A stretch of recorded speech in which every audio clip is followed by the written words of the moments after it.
Le petit thé vert, vous connaissez. Non, en plus, c'est même pas du thé vert, c'est une tisane. Super. Excusez-moi pour la luminosité dégueulasse en fait. Le soir est en train de tomber. J'ai essayé d'allumer quelques lumières puisque le budget éclairage n'est absolument pas présent. Et du coup, l'éclairage n'est pas du tout uniforme. Mais bon, on va faire avec. On devrait pouvoir commencer.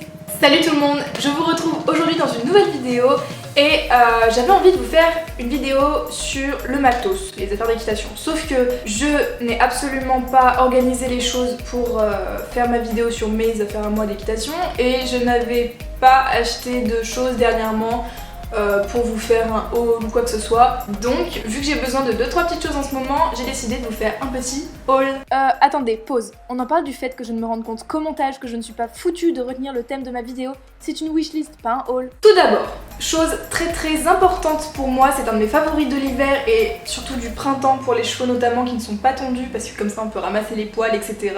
quand le poil d'hiver tombe. C'est une étrie américaine. Avant je l'avais, je l'ai perdue lors de mon premier concours à cuiserie et je l'ai pas retrouvée et j'en ai pas racheté depuis. Je pense qu'il faudrait que je m'en rachète une. Moi j'avais celle-ci, toute simple de chez Decathlon, je l'aimais beaucoup, elle était très bien, donc je pense que je vais me la racheter. Une autre chose qu'il me faudrait, c'est un mors à olive double brisure. Parce que j'ai un mors sur mon filet, mais c'est un mors à aiguille et il ne convient pas à urfer ma bonnette de concours que je monte en complet. Du coup, il faut que j'achète un mors à olive, mais en général, les morts ça coûte une trentaine d'euros. J'ai pas envie de dépenser autant dans un bout de métal, donc je pense que je vais attendre le Patroc ou un truc comme ça. Il y a toujours des gens qui vendent des vieux morts pas très chers.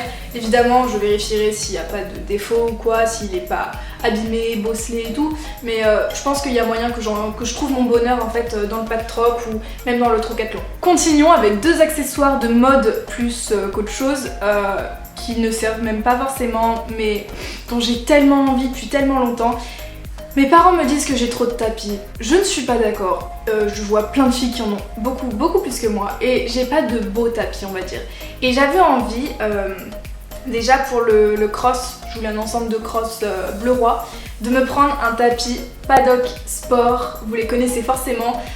Coupé sport, donc les coupés sport, je les préfère. Après, je sais qu'il y a des gens qui aiment pas, mais perso, je suis fan.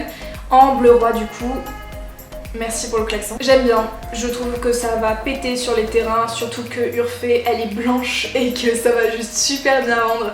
Et sinon il y a un autre tapis que j'aime énormément. Je pense pas me l'acheter dans l'immédiat parce que j'en ai pas forcément l'utilité et j'ai rien pour aller avec pour le moment. C'est un tapis Pénélope Le Prévost rouge. Je trouve ces tapis magnifiques. Avant ils étaient au même prix que les Paddock Sport, c'est-à-dire 79 € il me semble. Et il y a pas longtemps j'ai remarqué qu'ils avaient tous augmenté de 10 €. C'est-à-dire que les tapis Pénélope qui avant étaient à 79 €, et ils sont passés à 89 €, c'est-à-dire 90 €. Et je ne veux pas mettre 90 € dans un bout de tissu. Donc pour le moment je vais déjà économiser pas mal pour me récupérer le Paddock Sport. Ce sera déjà très bien et on verra plus tard le Pénélope.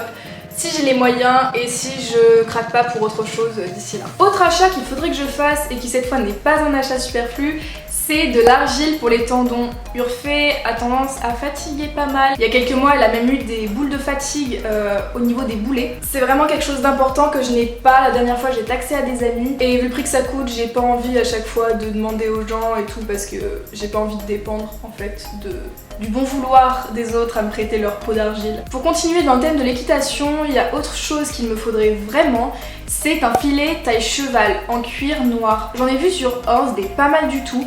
Ils en ont vraiment des beaux modèles je trouve et quand je monte des chevaux j'aime bien avoir mon propre filet parce que pour pas vous mentir je trouve que les filets du club sont pas terribles. Alors avoir un filet taille cheval parce que le mien est taille cob et du coup ne va pas à toutes les morphologies, ce serait pas de refus. Après ça presse pas, je vais pas vous mentir et c'est quelque chose que je m'achèterai quand j'aurai les sous. Maintenant j'en ai fini avec les trucs en rapport avec l'équitation, il y a deux autres petites choses qu'il me faudrait et que je pense qu'il est important de mettre dans cette wishlist parce que j'en ai vraiment besoin. C'est par exemple de la déco pour ma chambre. À Maison du Monde ils ont plein de petits trucs. Là, vous le voyez. Franchement, il y a plein de trucs que j'adore, des petites statuettes, etc. Ma mère veut surtout pas que ça fasse bric-à-brac. Elle me dit, ouais, ta chambre elle va ressembler à une vitrine Maison du Monde. Non, c'est pas quelque chose que je veux, mais il me faut des éléments de décoration un peu jolis, etc. pour finir la déco de ma chambre. Enfin, vous postez le room tour et remplir ce mur désespérément blanc ici présent derrière moi parce que je suis floue. Tu connais la mise au point automatique. Je disais donc qu'il me fallait encore un peu de déco pour ma chambre. Pas grand chose, mais un dernier passage à la maison du monde, ce serait pas mal du tout. Enfin, pour clôturer cette petite wishlist, quelque chose qu'il me faut, c'est un nouveau téléphone. Malheureusement, mon iPhone 5S est complètement en train de me lâcher. Mon père a aussi un 5S, c'est l'obsolescence programmée de Apple. Ça fait 4-5 ans que je l'ai, je crois. 4 ans. Je l'ai eu à peu près à sa sortie. Et il est en train de me lâcher. Il tient plus du tout la charge. Il s'éteint à des moments à 50% pour se rallumer après être chargé à 80%.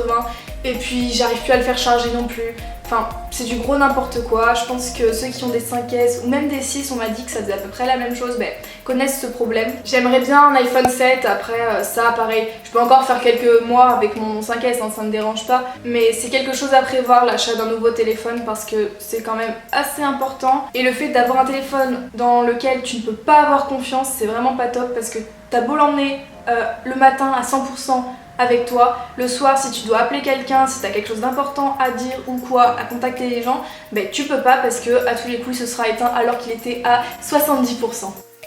Je pense que vous êtes nombreux à connaître ça aussi. Et bien voilà, cette petite wishlist est terminée, j'espère qu'elle vous aura plu. Ça tombe bien parce que là le soir commence à tomber, la luminosité est vraiment dégueulasse, j'ai fait ce que je pouvais avec les éclairages. Dans tous les cas, je vous propose de laisser un petit pouce bleu si vous avez aimé, un petit commentaire, ça fait toujours plaisir, mais surtout de vous abonner si ce n'est pas encore fait. Et moi je vous dis à la prochaine dans une nouvelle vidéo. Tchuss!